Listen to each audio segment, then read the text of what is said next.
From the Ben Pixel Studios in Las Vegas, Nevada, this is Phone Booth Fighting, a free weekly podcast covering the world of mixed martial arts and oftentimes beyond with myself, Richard Hunter, and that guy. I'm Frank Mir, the two-time UFC heavyweight champion. Good thing he's here because we need to podcast and try to make some sense out of a major MMA story that came down today, Frank. You're talking about the trade?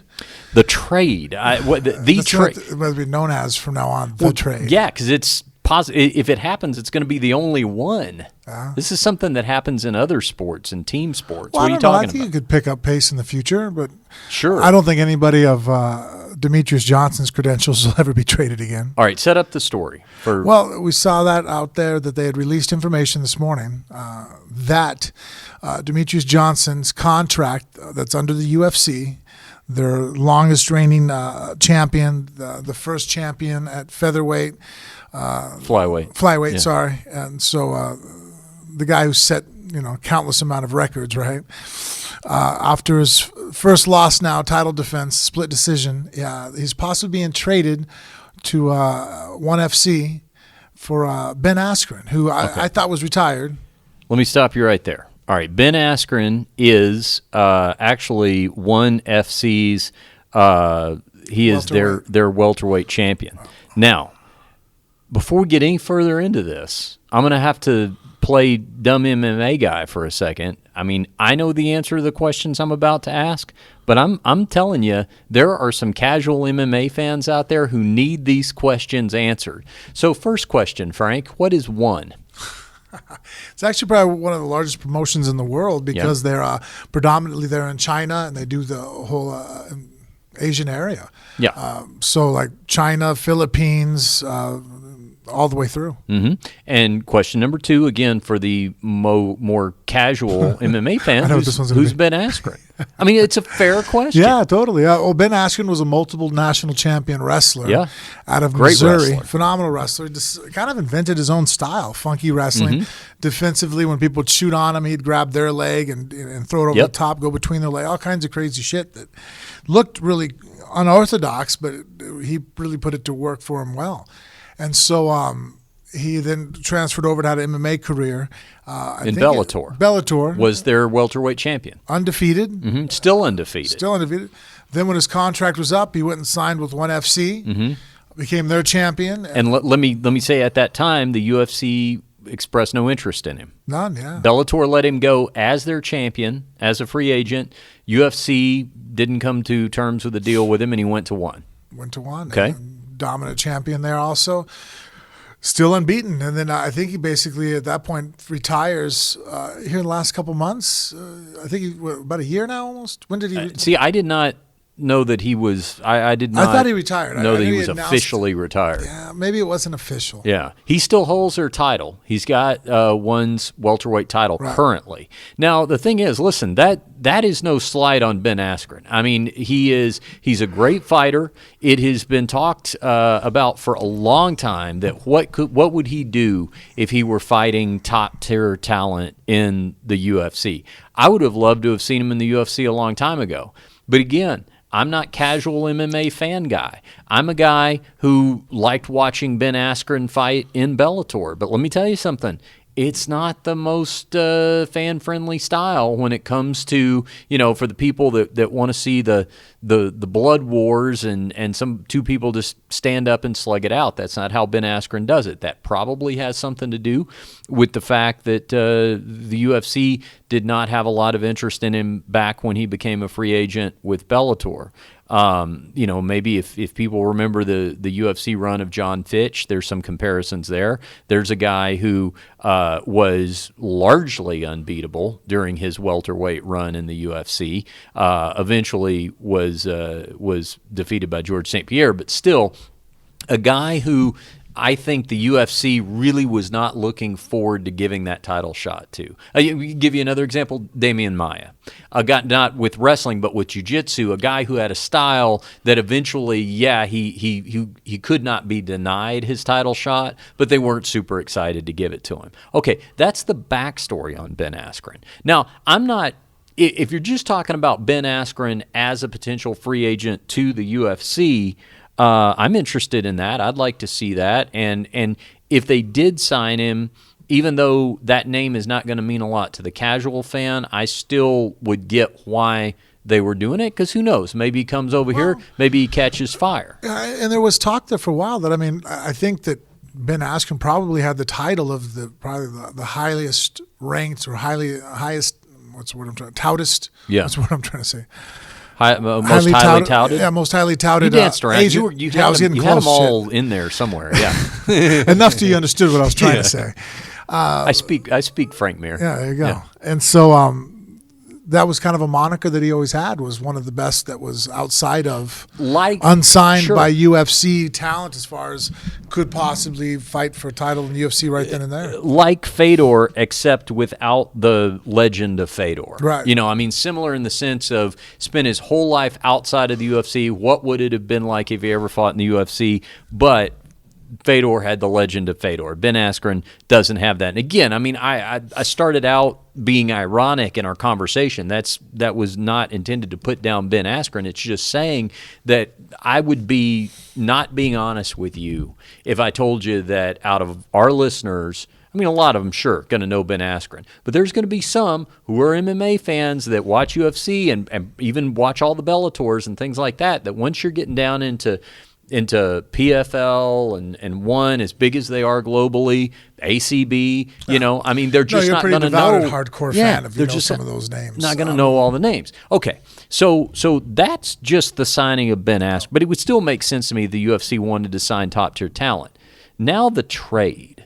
Now where and how in the world does Demetrious Johnson come into this? Well, I guess that maybe because, I don't know, ONE FC sees him as a huge value and the UFC does not. Oh, I get why one would want him. But okay. Well, I guess at the end of the day, regardless of how many titles you win, I say it, but then sometimes I forget it. Once again, the combat entertainment world is entertainment. So regardless of how good, Demetrious Johnson is, and, arguably one of the best in the world to ever do it, his pay-per-view sales are not stellar. Okay.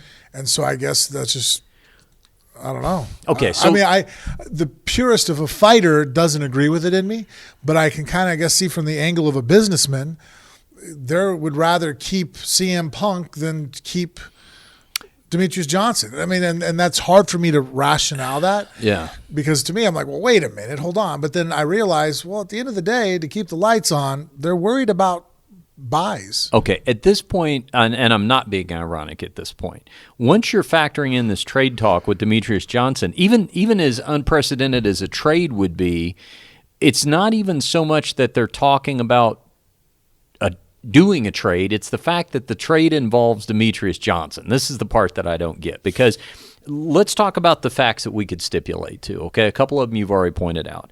Number one, DJ has always struggled with pay-per-view buys in relative comparison to other champions and headlining pay-per-views. Fair. That's a fact. That's fair. The numbers back that up. Number two, DJ, I believe, just signed a new contract with the UFC because he's managed by Malky now, your manager, at First Round Management, and I believe a new deal was done. So I'm sure that comes with a price tag. I'm sure he's getting paid. Malky probably negotiated a real good deal for him. Okay, so there's big money on the table with him. But in terms of trading him, letting him go in any stretch of the imagination, you've got a guy who, like you said, has, as long as he's been champion all those years, just lost one fight to Henry Cejudo, a split decision. Some people felt like he didn't even lose it, you among them. He had beat Cejudo before. There's an absolute interest, and rightfully so, in seeing DJ fight Cejudo again. Why would you? I mean, the trilogies in this still pretty young sport are so rare at this point, and most of them are greatness. I don't know, Maynard and Edgar always comes to mind. I mean, probably the best one. yeah, I think a lot of, but there's several of them, and I think a lot of people would want to see that. Okay, so the idea that you're not only giving away or letting go of DJ, but that you're also letting go of that potential trilogy fight, which, as hard of a time as you've had marketing flyweight title fights, I don't think you're going to have as hard of a time marketing that one. No. Definitely an opportunity to hit on that, but I guess they sit there and look at the long run. You know, I mean, DJ is still relatively young. He's not aged out. I don't think he was even talking about retirement. He's super healthy. He relatively, takes care of himself very well. Relatively injury-free as far as I'm aware of. I mean, I know he had a knee injury there in the past, but for the most part,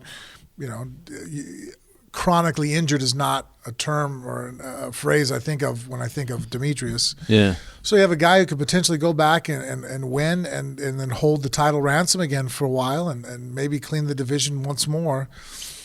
They just don't want to see that happen. You know, the payoff for the one fight with Cejudo for the trilogy, somehow they're obviously their thinking department put it together going, nah, it's not worth it in the long run. Okay, there's still only two, in my mind, as I was going over it, two possible explanations for this. One, and I don't know how much money they're saving by letting go of DJ. I assume it would be a net gain if they. I mean, Askren can't be making DJ's money, I wouldn't think. Maybe he can. Maybe he is. I don't know. But I don't know. The little bit of dealings I have with ONE FC, I know they pay extremely well. Okay. I mean, I have friends that kickbox on the promotion and are getting like 10 and 10. Okay. For kickboxing, right. That's pretty incredible. All right. Well, maybe. I mean, that was just the one thing that came to mind was, all right, maybe they just signed a big deal and now they're in the, looking to save some money, which again, in the old days of the UFC, I think one of the things that when the sale happened, one of the things that it kind of hurt the most was the career guys, the legacy guys that you could pay on the back end and be able to claim them UFC lifers, like the guys who had the vice president's jobs, like Chuck and all those guys, but also fighters. I mean, hell, you're like you. I mean, I would look at, and I'm not just saying that because you're sitting here. I mean, I would, in the old days of the UFC, the old guard, the old ownership, I think they would look at it and go, okay, well, I mean, this fighter who is a legendary name with the UFC, Matt Hughes, one of these kind of guys, yeah, we could let him go now, not pay him another dime. He could probably go fight another couple of fights for a couple of years and, in another organization, or we could pay him, I would say overpay him, but probably, yeah, I mean, maybe overpay him by a little bit just to keep him here until he naturally ages out of fighter age, and then he is UFC for life. He was never seen in another promotion. There was a value to that, I think. And I think there would be a value in having DJ who, if he never fought again, he's considered one of the greatest, if not the greatest, mixed martial artist of all time. He's right there in the conversation, top 3. I mean, you're not going to be able to get him much lower than that.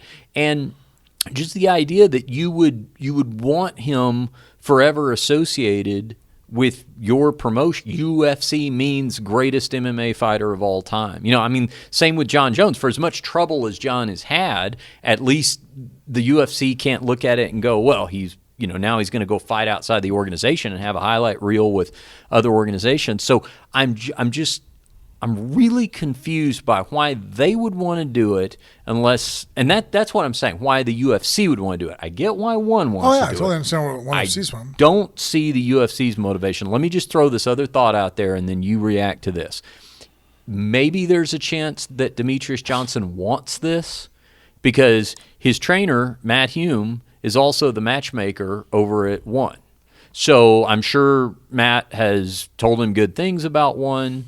I know DJ has at times, although he's pretty much been a company guy his whole career, but I know at times he's felt like he was overlooked by the UFC. Now, if it's something he wants, maybe it's different. You think that's possible at this point? I just don't know how that conversation starts.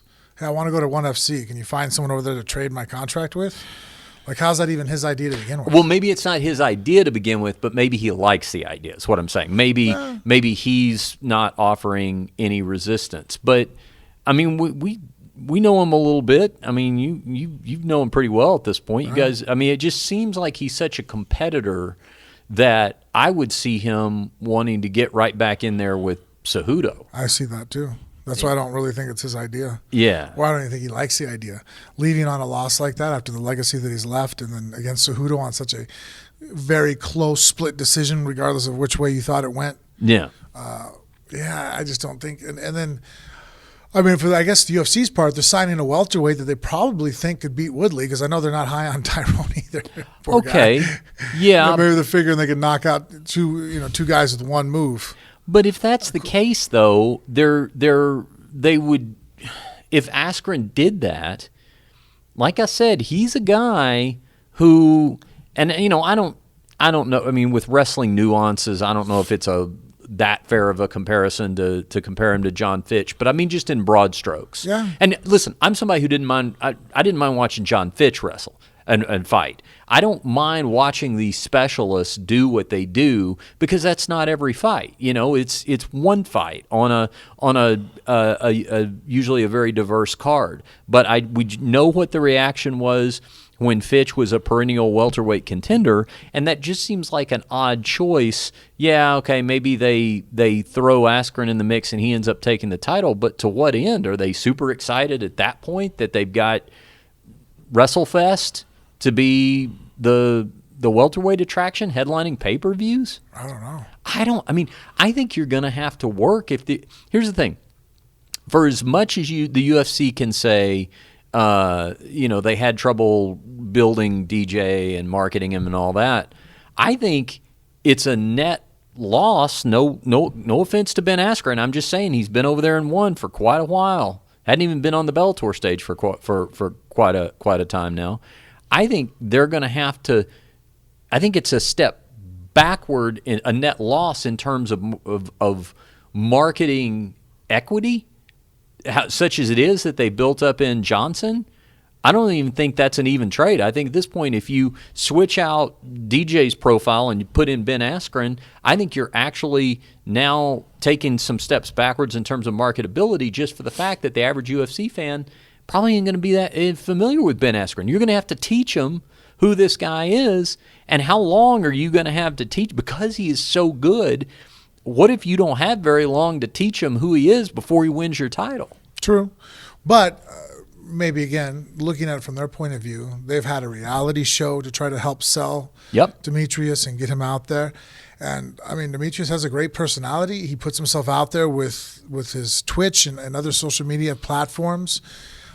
For whatever reason, he just doesn't have the hookup on pay-per-views or attention that some other fighters have. But, I mean, not all of them. I mean, John Jones is not a barn burner of pay-per-view sales. Yep, that's true. I mean, John's another guy who's arguably one of the best fighters in the world. He's never sold 1 million hits, right. Regardless. Even when he had the dispute with Rashad Evans, I think that was like 600,000 if I remember correctly. Mm-hmm. And I think his last fight with Daniel Cormier, they hit about 7s or something from what I remember. Mm-hmm. I don't remember those are great, strong numbers, but there's guys without titles that pull numbers, of that sort. Yeah. I mean, some people are just entertaining to watch, and people want to see them fight. And I don't understand why Demetrious Johnson style doesn't seem to attract more people, because I find him very entertaining. It's high action, Mm-hmm. In fact, sometimes I question people why they like watching heavyweights fight. I'm like, that's fucking boring there. You get 2 mid-level heavyweights and they're fucking looks like 2 polar bears fighting over a fucking Snickers. It's not impressive to watch. I'm hard to press to go down even 50 rankings down and find a flyweight fight that's not entertaining. Either it's going to be a one-sided ass whooping, or they're going to move. Mm-hmm. Do you know what I mean? Like, there's not a lot of like, well, I wish they would do something. They're going to be fast, and a lot of times they're going to be technical. Yeah, and so it's super entertaining. And Demetrious Johnson is the best in the world at that weight class at doing it. So I don't get it. Why the malcontent that people have with him. I don't. Because what does he do wrong? I mean, and I'm saying this purely biased, and obviously you're biased too as his friend, but like, certain fighters are like, I don't understand why people don't like me. And I'm like, well, asshole, you don't remember when you said this or did this? Right. I get it. You know what I mean? Yeah. Like Woodley sometimes when he's like, well, I don't understand why people are criticizing my fighting. I'm like, well, you've come out and said that, keeping the title is first de facto important thing that you're going to do when you step inside that cage is you're going to make sure you don't lose. Well, sometimes it shows that when you're fighting that, you're not taking any risks. You're just fighting smart. I get that. It's understandable. Your average, fan that's maybe on the, more on the cusp of getting into MMA, who's never taken a jiu-jitsu class, never hit a pad in their life, they don't give a shit about safe strategy, tactical fighting. Mm-hmm. They want to see someone take some chances. That being said, I've seen Demetrious Johnson. I mean, that's why he has the record for, I think, the latest submission in a fight, 4 minutes and 59 seconds of the 5th round. I mean, talk about a guy that I think that fight he won every single round. Oh, yeah. He didn't need it. And still going for broke. He was 1 second away from a shutout on the scorecard. Yeah, so there you go. So again, I think Woodley's a great champ. Mm-hmm. You know what I mean? The guy is phenomenal style, great boxer, good athlete, good wrestling style, very technical, capable of submissions. He's a black belt in jiu-jitsu, stays in good control. I think that if you sit there and, my kids are ready to fight, I'm like, okay, this is a guy we can watch to emulate. Mm-hmm. But when you make statements like, well, I'm just going to play it safe, even though you're going to do that, we all know it. I can see when fans go, well, I could see where there could be a little bit of backlash. So but I can't find even one instant that I can think of Demetrious Johnson really offering fans to go, yeah, that's not my guy. I'm just not into him. Well, I'll tell you what DJ did that was right, to just tag your Woodley comparison just real quick there. It's the fault is not in that, even for me, even that you're saying, well, I got to employ a safe strategy, and it's then getting mad that people are asking about it, because it was the contempt that came across about, yeah, you're right. Because with DJ, he was almost upset that you're upset. Right, because you're questioning my game plan, and now you don't like it. It's like, well, you can do it and keep the title, but then it's their right if they don't like to watch it. To say somebody didn't enjoy it. Because with DJ, what he would always do, and he got the question so many times, is he would just say, hey, I'm a technical guy. I'm doing what my coach tells me. I'm always looking for opportunity. I mean, he never let that. And if he had, I'm sure he had private moments where that was frustrating, but he didn't. He was genuine. He was real to himself, but at the same time, he wasn't mad at you because you thought differently than he did. One more reason to like the guy. Yeah. So I don't get any of that. I guess the overview here, and just without having any inside knowledge, maybe there's something that I'm not thinking of that if I were privy to the discussions, I would be like, oh, well, I didn't know that. That changes everything. But without something like that, I just don't get, I guess I don't get the trade of the two people that are involved. If ONE FC had a guy, and I'm trying to think of an example, I mean, maybe like Bellator has Fedor. So let's say Fedor goes on and he wins a heavyweight title, and even though he's an older fighter now, it's the legend of Fedor. Yeah. He's never been to the UFC. It would be a huge value to the UFC to get him, and Bellator says, well, sorry, we got him locked down. He's under contract. I could see the UFC going to them and going, hey, how about we give you something really valuable? How about we give you either one of our active champions or somebody like DJ, guy who has a bunch of all-time records that just lost his title. I get having him in that conversation. But what you're saying is that what they're leveraging for an Askren, it's like a weird push. The only thing I can think of too is I feel less than a push. That one area that Bellator is kicking the shit out of UFC is the international aspect. Okay. I think they're really embracing shows all over the world more so than the UFC is. Yeah, they're in Italy and the UFC, Israel. They're doing the Russia ones, so Yeah. they're still trying to make those pushes. Yeah. But I mean, think about it. They visit England, once a year, maybe sometimes twice.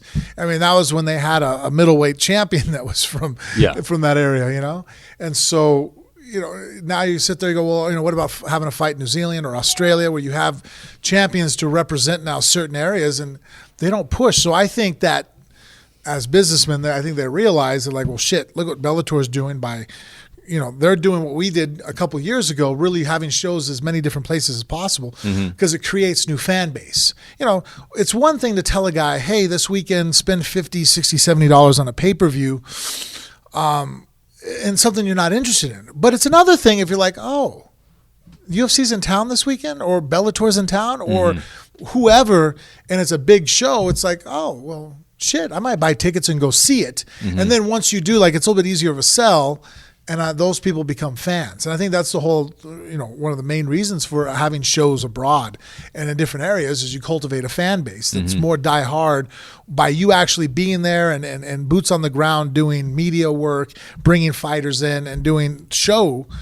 I think it enhances that area. Well, if they're going to move into China more, which I think that they're trying to do, they're sending more guys that I know of that I'm friends with are going to have to start working over there. Yeah. So if you got to think, they're like, well, ONE FC, you want to be more popular in the U.S. We'll give you a very popular, I think he's a very popular champion, but obviously someone more recognizable than Askren in the U.S.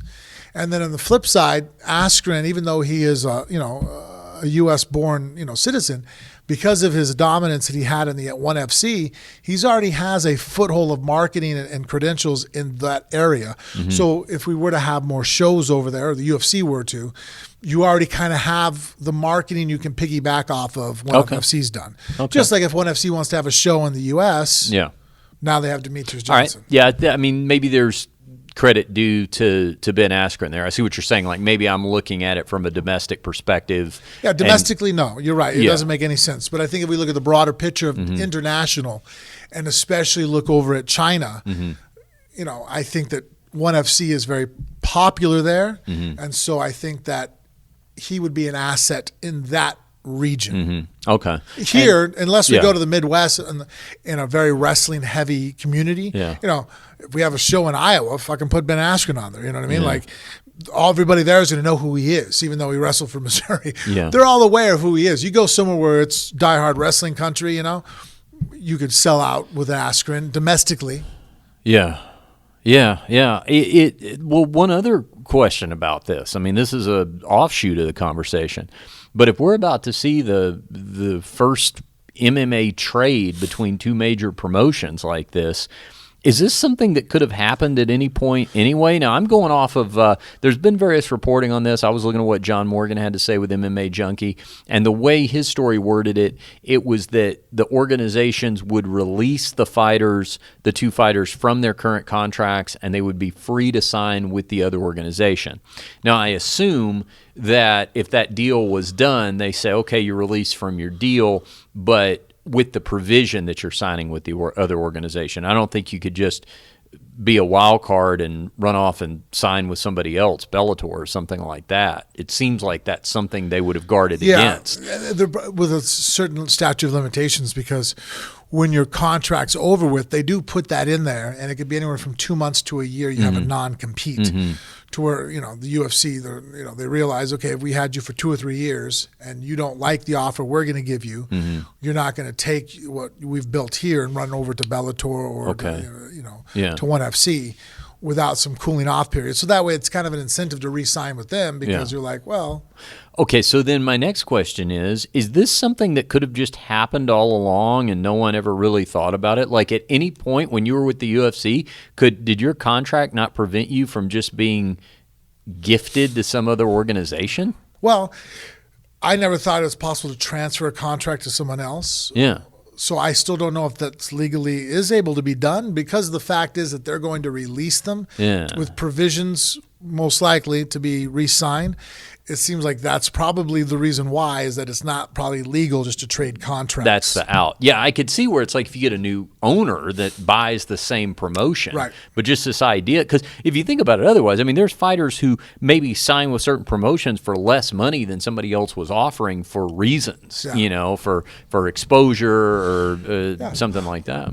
Totally. Or, the ceiling, where you're at, maybe the guy, you're fighting is just, not the guy that, who's holding the title. You're not going to get a fight with him because you fought him twice already with 2 losses. And you've beaten everybody else up. So I can see you going other places, Yeah. You hit a certain ceiling in other areas, and styles make fights. Maybe a guy stylistically is in an organization that you'll have a hard time with. You go somewhere else. Well, one way or another, just being in all this media coverage is helping one's profile, because this is the second time in a week. We talked on our last episode, I believe it was, about one signing Eddie Alvarez. Now, Alvarez, according to ESPN, and some other sources, but I believe originally he said this directly to Ariel Helwani, that one gave him an 8-figure deal. 8 figures. That's a multi-million-dollar deal. Well, it has to be a minimum of $10 million to get 8 figures, right? Is that possible? No, I don't see how that's possible, because even if you give him, let's say he signs a 5-fight deal. Yeah.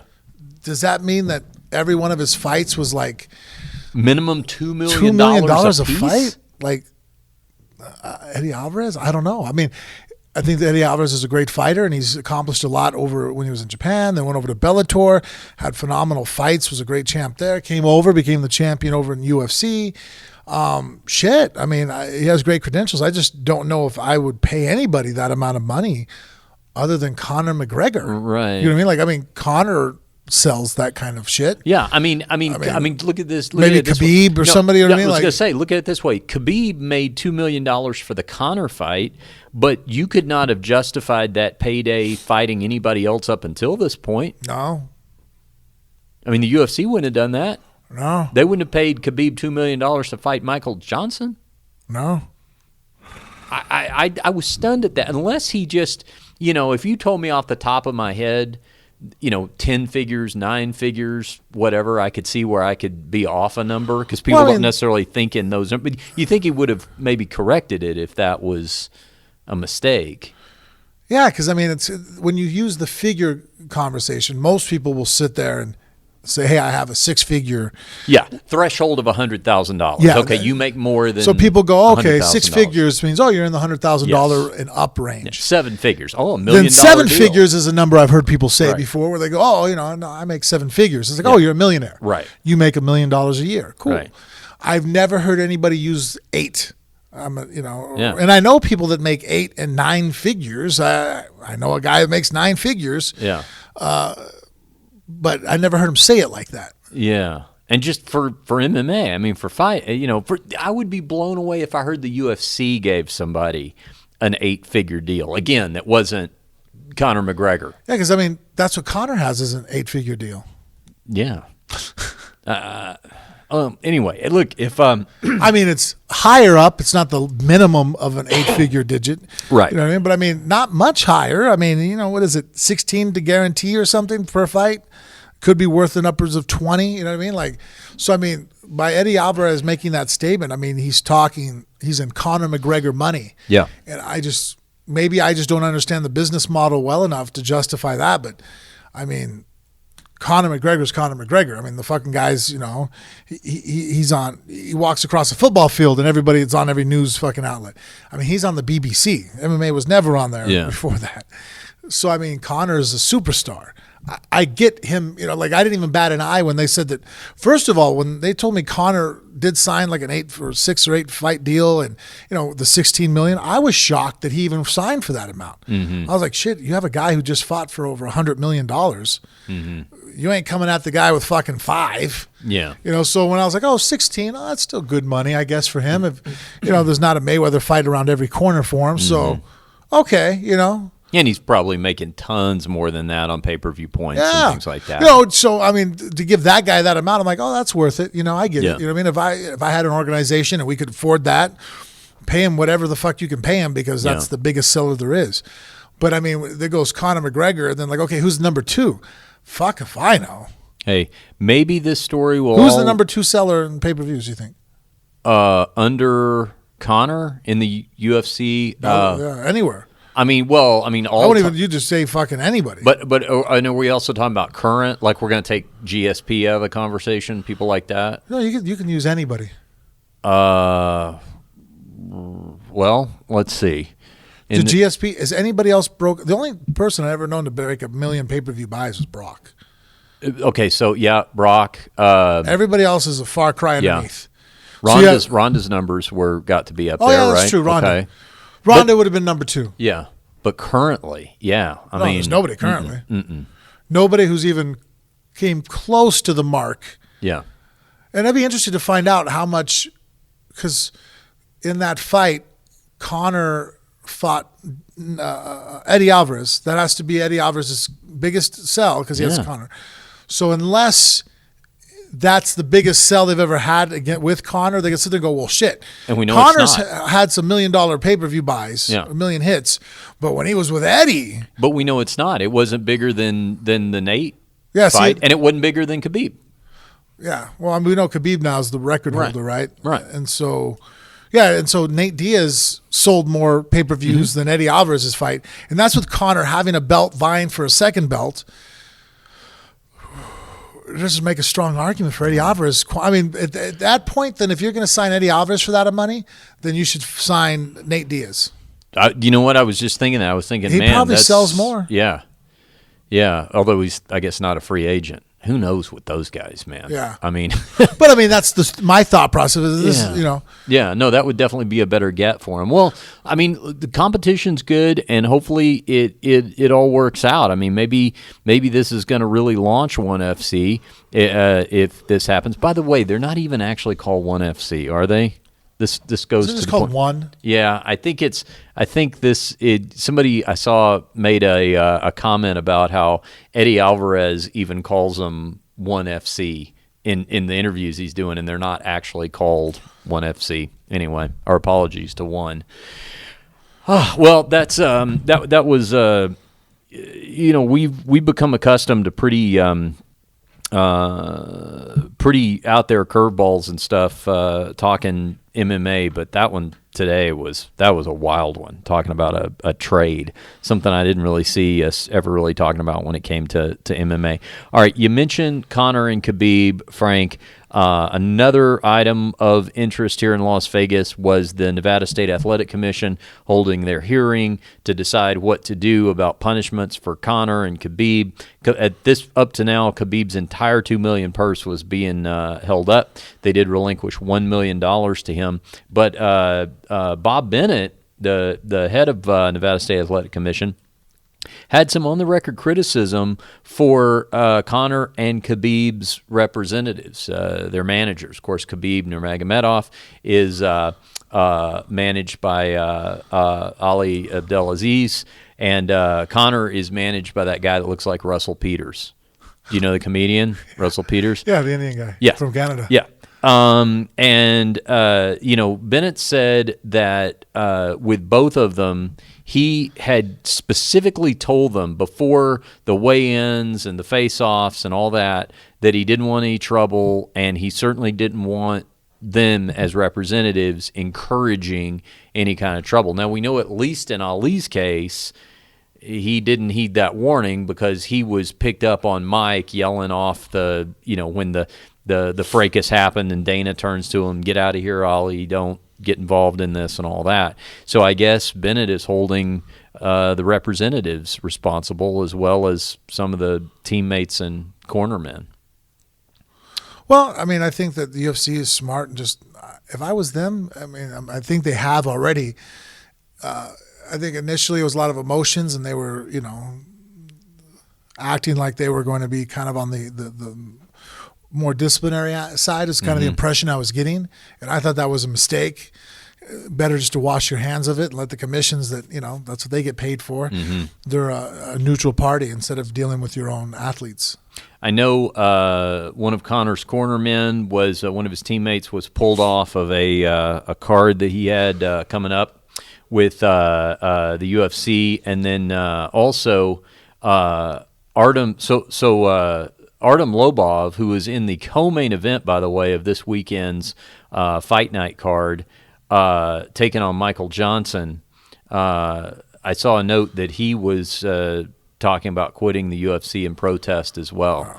Artem, we're all in agreement that Artem Lobov is in the UFC because he's Conor McGregor's teammate, right? Do you realize his record? Now, keep in mind, he is in a co-main event this weekend, Fight Night card, but a co-main event against Michael Johnson, and Artem Lobov's record now is 13-14-1. Can you ever think of a sub-500 fighter with that many fights fighting in a co-main event slot? No, I mean, there are guys that have a lot of losses on their record just because they've faced a lot of competition. Like you talk Mark Hunt, Randy Couture, you know what I mean? Yeah. They have names. But he wasn't upside down. No. I mean, there's been a couple times Hunt's been really close to it. Yeah. Yeah. You know what I mean? And I don't think it's rare to put him, he has a very fan-favorable style. Yeah, but I mean, there's no and he's real... made a great name. He's a champion in kickboxing. But as far as not having titles and not being a famous person... There's not really a rationale, right? No. Yeah. It screams pretty loudly to what we all know is that, well, when you're at the top of the food chain, your boys benefit from it too. It's like when people look at this podcast and they go, well, I get why Frank Mir's on it. What's with the other guy? Wait Same till deal. December 2nd. Uh-oh. What's happening then? My fight. Yeah. Oh, I thought it was being replaced and we were about to break the news. Oh, okay. That'd be a fucked up way to replace it. Good luck finding somebody who'll put up with all your shit. Yeah. I'd like to meet that guy. Who did I? Oh, man. It's not my story, so I can't tell it. But maybe I can get the person to come on the air one time to tell it. Uh-huh. But they were explaining to me that they had some guys that are teammates, and one of the guys, his girlfriend, while he was away for a fight, slept with one of the other fighters on the team.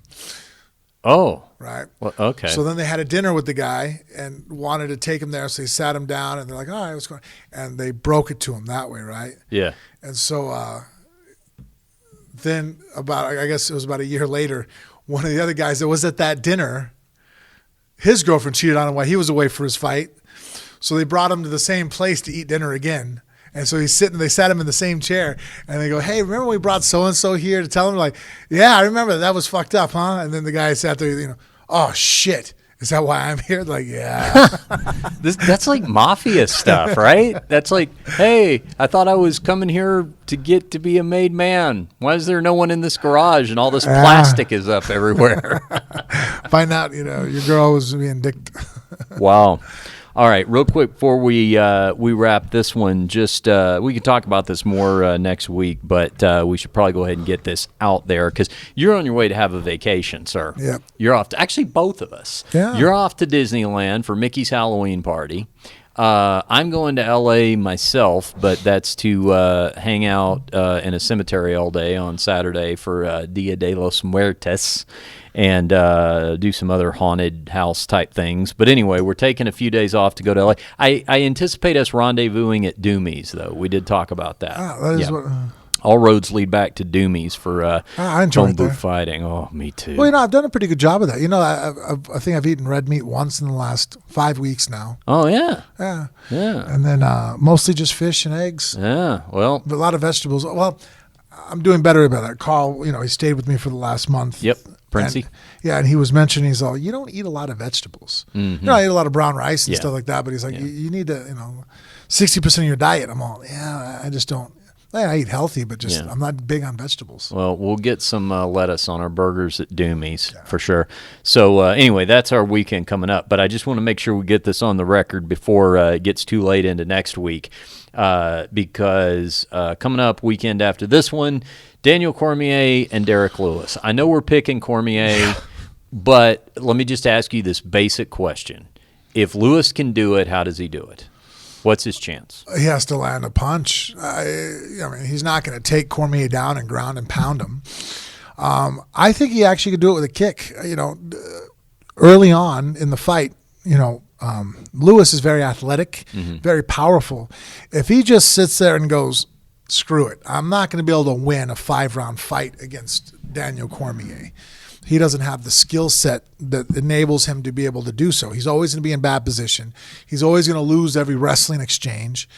And his gas tank, I mean, it wasn't great 4 weeks ago. I don't think all of a sudden he's going to have a miraculous turnaround and be this Forrest Griffin cardio wonder, So, and the type of fight that Cormier fights, it grinds you down. If he doesn't, he's got some good knockout power right now back up at heavyweight.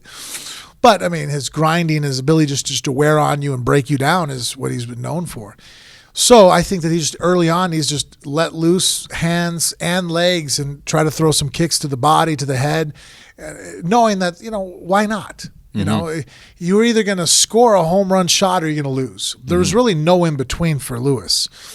I mean, I think that, again, he's extremely explosive. I mean, I seen him jump from the floor. One of his warm-ups when he was walking to the cage, he jumped up the fucking stairs. And I remember sitting there going, shit, that's a pretty good hop barefoot and leaped up like that for a guy who's 265 fucking pounds. I was like, that's an explosive human being, So he has that going for him. He's extraordinarily explosive, has a good heart.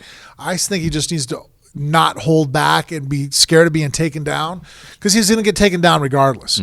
But if you just sit there and don't throw because you're afraid of being taken down and then you get taken down anyways, it's almost like that Michael Jordan quote, like you miss 100% of the shots you don't take. Yeah. So at this point, if I was him, I'd be like, look, man, no one really expects you to win this. Was that Wayne Gretzky? Was that Wayne Gretzky? I think it was Wayne Gretzky. Oh, okay, Wayne Gretzky. Fuck. Wow, I got corrected by you. Michael Jordan's the quote, I don't piss anyone off because I want to sell shoes.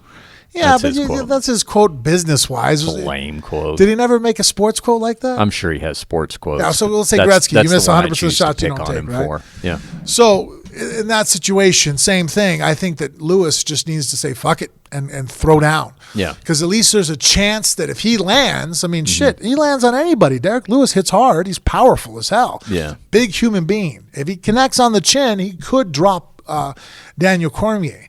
But that's the only way I could see him winning. I mean, I don't see him grabbing a Kimura and ripping off Cormier's arm. Yeah. He's not going to sweep him from the bottom and get on top and reverse him and ground and pound him out. He's not going to out-wrestle him to death. He's not going to strategically bounce around the cage and out-point him with strikes while not being grabbed. Do you know what I mean? Like, I don't know how else he can win besides the proverbial puncher's chance. So fucking throw some punches and kicks and see what happens. I will say this for Derrick Lewis, and the first thing I'm going to do is qualify it by saying no one will deplete a gas tank like Daniel Cormier. I mean, nobody can grind on you like Daniel Cormier. That being said, I have never seen anybody look so depleted and still be so dangerous as Derrick Lewis. I mean, it's amazing. The guy, now you just almost expect it. When he was in his last fight, even though it was into the fourth round, I was like, I don't know.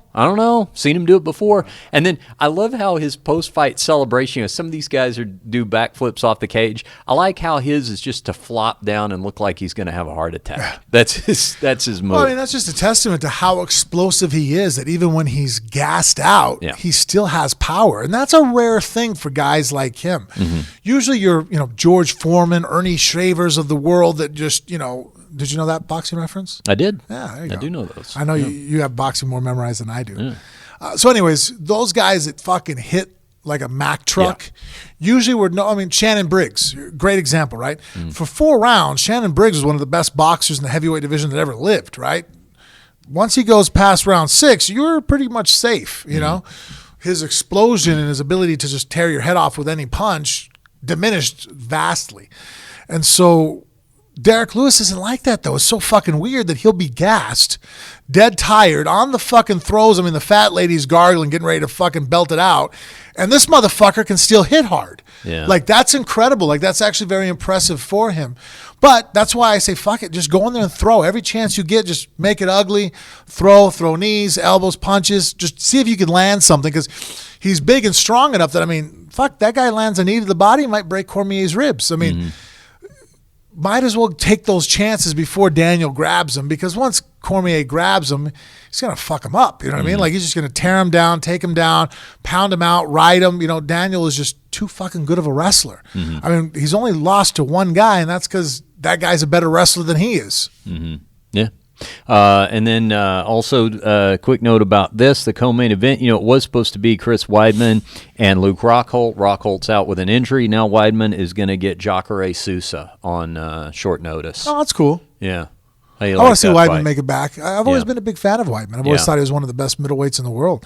He just, you know, after his loss to Rockhold, he seemed to have just kind of, you know, hit some bumps, which that happens in MMA. I mean, due to injuries, and sometimes it's a lack of inspiration for wanting to be back in the gym. And, you know, when we first start fighting, everybody does it because we want to, right? And then after a while, you get paid so much money at it that all of a sudden you're like, I'd rather go do this right now. You're like, fuck you do. You got a wife and kids now, or a husband and children, or whatever it is nowadays, and your ass doesn't get a choice. You better fucking go fight while you can. Yeah.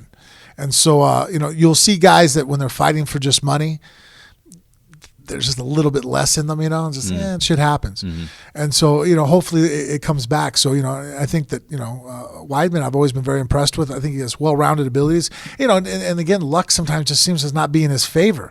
You know, that weird stoppage with the current middleweight champ from Bellator.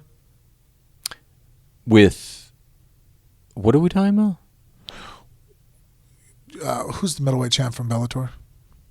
With who is the middleweight champ from Bellator? He just fought Roy McDonald. I'm sorry, Musasi. Yeah, I'm sorry. I was thinking welterweight, and I was about yes, no.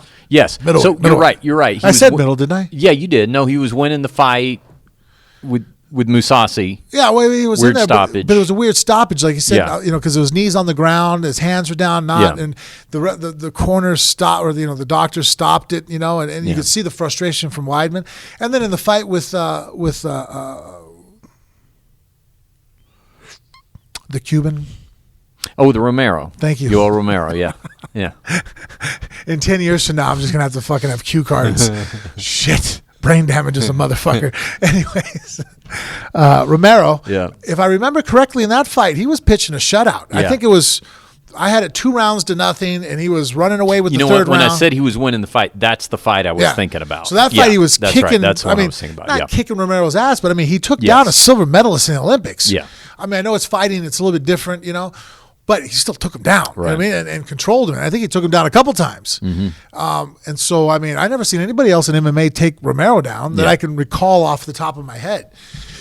So, I mean, you know, and then in that fight, that knee, he just ducked at the wrong time. Romero timed him just right. And it's like, fuck, man, that sucks, to be winning all but 1 second of a 3-round fight. Yeah. Any challenges facing Jacare on short notice that he wouldn't have faced with Rockhold?